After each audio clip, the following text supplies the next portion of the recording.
21 ಉಗ್ರರ ನೆಲೆಗಳಷ್ಟೇ main target. ಪಾಕಿಸ್ತಾನದ military ಕೇಂದ್ರಗಳನ್ನು ಟಾರ್ಗೆಟ್ ಮಾಡಿಲ್ಲ ಸೇನೆ.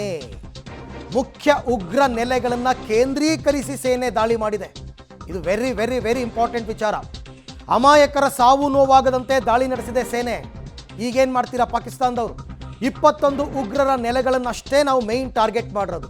ಅಲ್ಲಿನ ಸಿವಿಲಿಯನ್ಸ್ಗೇನೂ ಆಗಿಲ್ಲ, ಮಿಲಿಟರಿ ಕೇಂದ್ರಗಳನ್ನು ಟಾರ್ಗೆಟ್ ಮಾಡಿಲ್ಲ. ಮನಸ್ಸು ಮಾಡಿದರೆ ಅಲ್ಲೂ ಹೊಡಿಬಹುದು ಅನ್ನೋದನ್ನು ತೋರಿಸ್ಕೊಟ್ಟಿದ್ದೀವಿ. ಬಟ್ ಟಾರ್ಗೆಟ್ ಮಾಡಿದ್ದು ಮಾತ್ರ ಉಗ್ರ ನೆಲೆಗಳನ್ನು ಮಾತ್ರ.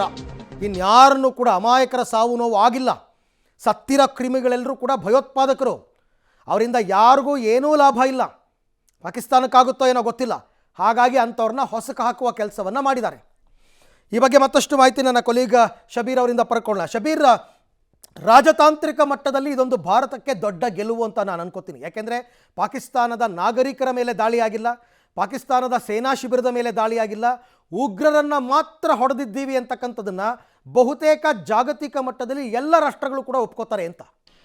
ಈಗಾಗಲೇ ಬಹುತೇಕ ರಾಷ್ಟ್ರಗಳು ಇದಕ್ಕೆ ಸಂಬಂಧಪಟ್ಟಂತೆ ಪ್ರತಿಕ್ರಿಯೆಗಳನ್ನ ಕೊಟ್ಟಿದೆ. ಮುಖ್ಯವಾಗಿ ಅಮೆರಿಕ, ಇಸ್ರೇಲ್, ರಷ್ಯಾ ಈ ಎಲ್ಲ ದೇಶಗಳು ಕೂಡ ಭಾರತವನ್ನ ಬೆಂಬಲಿಸುವಂತ ಕೆಲಸವನ್ನ ಈ ದಾಳಿಯ ಬಳಿಕ ಮಾಡಿರುವಂಥದ್ದು.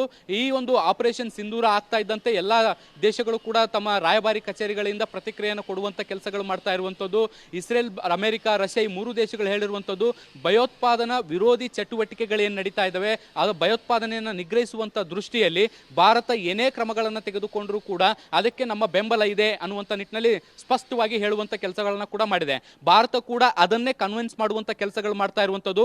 ಆಪರೇಷನ್ ಸಿಂಧೂರ ಆಗ್ತಾ ಇದ್ದಂತೆ ಎಲ್ಲಾ ತನ್ನ ಆಪ್ತ ದೇಶಗಳು, ಅದು ಅಮೆರಿಕ ಇರ್ಬೋದು, ರಷ್ಯಾ ಇರ್ಬೋದು, ಇಸ್ರೇಲ್ ಇರ್ಬೋದು, ಸೌದಿ ಇರ್ಬೋದು, ಹೀಗೆ ಬೇರೆ ಬೇರೆ ದೇಶಗಳೇನಿದಾವೆ ಪ್ರಮುಖವಾಗಿರುವಂತಹ ದೇಶಗಳು, ಆ ಎಲ್ಲಾ ದೇಶಗಳಿಗೂ ಕೂಡ ಸಂದೇಶವನ್ನ ರವಾನಿಸುವಂತ ಕೆಲಸವನ್ನ ಮಾಡಿತ್ತು. ಪೆಹಲ್ಗಾಮ್ನಲ್ಲಿ ಭಯೋತ್ಪಾದಕ ದಾಳಿ ಹೇಗಾಗಿತ್ತು, ಮತ್ತೆ ನಾವು ಪಿಒಕೆ ಸೇರಿದಂತೆ ಪಾಕ್ನಲ್ಲಿರುವಂತಹ ಕೆಲವೊಂದಿಷ್ಟು ಉಗ್ರ ನೆಲೆಗಳನ್ನ ಹೇಗೆ ಧ್ವಂಸವನ್ನ ಮಾಡಿದ್ದೀವಿ ಅನ್ನುವಂಥ ನಿಟ್ಟಿನಲ್ಲಿ ಸಂದೇಶವನ್ನು ರವಾನಿಸುವಂತ ಕೆಲಸಗಳನ್ನ ಮಾಡಲಿತ್ತು ಇವತ್ತು ಬೆಳಗ್ಗೆ ಅಷ್ಟೇ. ಅದಕ್ಕೆ ಪ್ರತಿಕ್ರಿಯೆಯಾಗಿ ನಾವು ಭಯೋತ್ಪಾದನೆಯ ವಿರುದ್ಧವಾಗಿದ್ದೀವಿ ಮತ್ತೆ ಅವುಗಳ ನೆಲೆಯನ್ನು ಧ್ವಂಸ ಮಾಡುವಂತ ಕೆಲಸ ಭಾರತ ಏನ್ ಮಾಡಿದೆ, ಈ ದಾಳಿಯನ್ನು ನಾವು ಬೆಂಬಲಿಸ್ತೀವಿ ಅನ್ನುವಂಥ ನಿಟ್ಟಿನಲ್ಲಿ ಅವರು ಕೂಡ ಪ್ರತಿಕ್ರಿಯೆಯನ್ನು ಕೊಡುವಂತ ಕೆಲಸವನ್ನು ಕೂಡ ಮಾಡಿರುವಂಥದ್ದು. ಆದ್ರೆ ಇಲ್ಲಿ ಚೀನಾ ಮಾತ್ರ ಒಂದು ವಿಷಾದನೀಯ ಆ ಸಂದೇಶವನ್ನ ರವಾನೆ ಮಾಡಿರುವಂಥದ್ದು.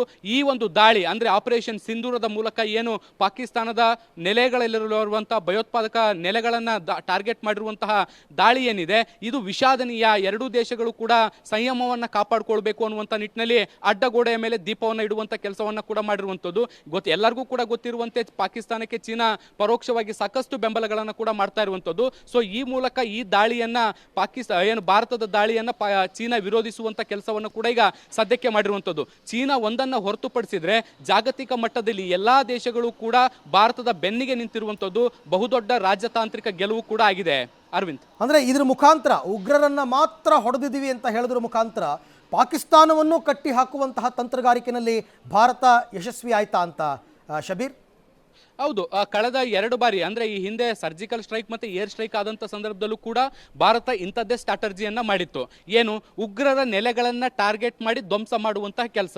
ಈಗಲೂ ಕೂಡ ಉಗ್ರರ ನೆಲೆಗಳನ್ನ ಟಾರ್ಗೆಟ್ ಮಾಡಿ ಧ್ವಂಸವನ್ನ ಮಾಡಿದೀವಿ ಅನ್ನೋದಕ್ಕೆ ಸಂಬಂಧಪಟ್ಟಂತೆ ಪೂರಕವಾದಂತಹ ಸಾಕ್ಷ್ಯಾಧಾರಗಳನ್ನು ಕೂಡ ಕೊಡುವಂತ ಕೆಲಸಗಳಾಗಿದ್ದಾವೆ. ನೀವು ಇವತ್ತಿನ ಪ್ರೆಸ್ ಮೀಟ್ ಅನ್ನು ಕೂಡ ಗಮನಿಸಿ. ಈ ಹಿಂದೆ ಎಲ್ಲೆಲ್ಲಿ ಮಿಲಿಟರಿ ಏನು ಉಗ್ರರ ಆಕ್ಟಿವಿಟೀಸ್ಗಳು ನಡೀತಾ ಇತ್ತು, 2 ದಶಕಗಳಿಂದ ಏನೆಲ್ಲ ಬೆಳವಣಿಗೆಗಳಾಗ್ತಾ ಇತ್ತು, ನಾವು ಯಾವ ರೀತಿಯಾಗಿ ಮಾನಿಟರ್ ಮಾಡ್ತಾ ಇದ್ವಿ ಮತ್ತೆ ಹೇಗೆ ಅವುಗಳನ್ನ ದಾಳಿಯ ಮೂಲಕ ನ್ಯೂಟ್ರಲೈಸ್ ಮಾಡುವಂತ ಕೆಲಸವನ್ನ ಮಾಡಿದೀವಿ ಅನ್ನುವಂಥದ್ದನ್ನ ಸ್ಪಷ್ಟವಾಗಿ ಹೇಳುವಂತ ಕೆಲಸವನ್ನ ಕೂಡ ಮಾಡಿದೆ. ಈಗ ಪಾಕಿಸ್ತಾನ ಏನಾದ್ರೂ ಇದು ಭಯೋತ್ಪಾದಕ ನೆಲೆಗಳು ಅಂತ ಬಹಿರಂಗವಾಗಿ ಒಪ್ಕೊಳ್ಳಿಕ್ಕೆ ಸಾಧ್ಯ ಇಲ್ಲ. ಒಂದ್ ವೇಳೆ ಒಪ್ಕೊಂಡ್ರೆ ಅದು ಭಯೋತ್ಪಾದನೆಗೆ ಪೂರಕವಾಗಿ ಕೆಲಸ ಮಾಡ್ತಾ ಇದೆ, ಅವರಿಗೆ ನೆರವನ್ನ ಕೊಡ್ತಾ ಇದೆ, ಆಶ್ರಯನ ಕೊಡ್ತಾ ಇದೆ ಅನ್ನುವಂಥದ್ದು ಜಾಗತಿಕ ಮಟ್ಟದಲ್ಲಿ ಜಗಜ್ಜಾಹೀರಾಗುತ್ತೆ. ಹೀಗಾಗಿ ಇದಕ್ಕೆ ಅಂತಾರಾಷ್ಟ್ರೀಯ ಮಟ್ಟದಿಂದ ಬರುವಂತ ನೆರವುಗಳು ಕೂಡ ಕಟ್ ಆಗುವಂತ ಸಾಧ್ಯತೆಗಳಿರ್ತವೆ. ಹೀಗಾಗಿ ಬಹಿರಂಗವಾಗಿ ಎಲ್ಲೂ ಕೂಡ ಅಲ್ಲಿ ಭಯೋತ್ಪಾದಕ ನೆಲೆಗಳಿತ್ತು ಅಂತ ಎಲ್ಲೂ ಕೂಡ ಹೇಳಲ್ಲ. ಇವತ್ತು ಬೆಳಗ್ಗೆ ಅಷ್ಟೇ ನೀವು ಪಾಕಿಸ್ತಾನದ ಆರ್ಮಿ ಮುಖ್ಯಸ್ಥರು ಕೂಡ ಅಲ್ಲೊಂದು ಸುದ್ದಿಗೋಷ್ಠಿಯನ್ನು ನಡೆಸಿದ್ರು. ಅವರ ಹೇಳಿಕೆಗಳನ್ನು ಕೂಡ ನೀವು ಗಮನಿಸಬೇಕಿತ್ತು. ಅಲ್ಲಿ ಮದರಸಗಳು, ಮಸೀದಿಗಳು ಮತ್ತೆ ಸಾಮಾನ್ಯ ಜನರು ಇರುವಂತಹ ವಸತಿ ಸಮುಚ್ಚಯಗಳ ಮೇಲೆ ದಾಳಿಯನ್ನು ನಡೆಸಲಾಗಿದೆ, ಸಾಕಷ್ಟು ಸಿವಿಲಿಯನ್ಗಳಿಗೆ ಹಾನಿಯಾಗಿದೆ ಅನ್ನುವಂಥ ನಿಟ್ಟಿನಲ್ಲಿ ಅದನ್ನ ಪ್ರೊನೌನ್ಸ್ ಮಾಡುವಂತ ಕೆಲಸವನ್ನ ಮಾಡ್ತಾ ಇರುವಂಥದ್ದು. ಆ ಡೈಮೆನ್ಷನ್ ಅಲ್ಲಿ ಅದನ್ನ ವ್ಯಾಖ್ಯಾನ ಮಾಡುವಂತ ಕೆಲಸವನ್ನ ಮಾಡ್ತಾ ಇರುವಂಥದ್ದು. ಪಾಕಿಸ್ತಾನ ಎಲ್ಲೂ ಕೂಡ ತನ್ನ ದೇಶದಲ್ಲಿರುವಂತಹ ಅಥವಾ ಪಾಕ್ ಆಕ್ರಮಿತ ಕಾಶ್ಮೀರದಲ್ಲಿರುವಂತಹ ಭಾಗಗಳಲ್ಲಿ ಭಯೋತ್ಪಾದಕ ನೆಲೆಗಳಿತ್ತು ಹೊರತು ಅಲ್ಲಿ ಭಾರತ ದಾಳಿಯನ್ನು ಮಾಡಿದೆ ಅಂತ ಎಲ್ಲೂ ಕೂಡ ಹೇಳಿಲ್ಲ. ಕೇವಲ ಸಾಮಾನ್ಯ ಜನರಿರುವಂಥ ಸ್ಥಳಗಳು, ಮದರಸಗಳು, ಮಸೀದಿಗಳನ್ನು ಟಾರ್ಗೆಟ್ ಮಾಡಿ ದಾಳಿಯನ್ನು ಮಾಡಿದೆ ಅನ್ನುವಂಥ ನಿಟ್ಟಿನಲ್ಲಿ ಹೇಳಿಕೆಗಳನ್ನು ಕೊಡುವಂಥ ಕೆಲಸವನ್ನು ಮಾಡ್ತಾ ಇರುವಂಥದ್ದು.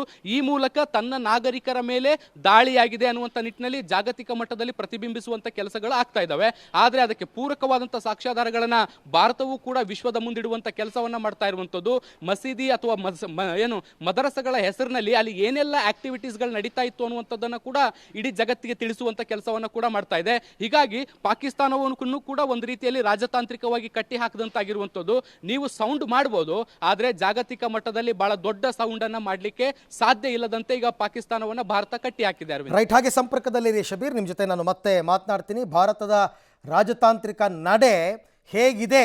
ಒಂದು ಕಡೆ ಉಗ್ರರನ್ನ ಹೊಡೆದು ಉರುಳಿಸಬೇಕು, ಜಾಗತಿಕ ಮಟ್ಟದಲ್ಲಿ ತನ್ನನ್ನು ಬೆಂತಟ್ಟಬೇಕು ಉಳಿದ ದೇಶಗಳು ಅನ್ನೋ ರೀತಿಯಲ್ಲಿ ಕಾರ್ಯಾಚರಣೆಯನ್ನು ಮಾಡಿದೆ.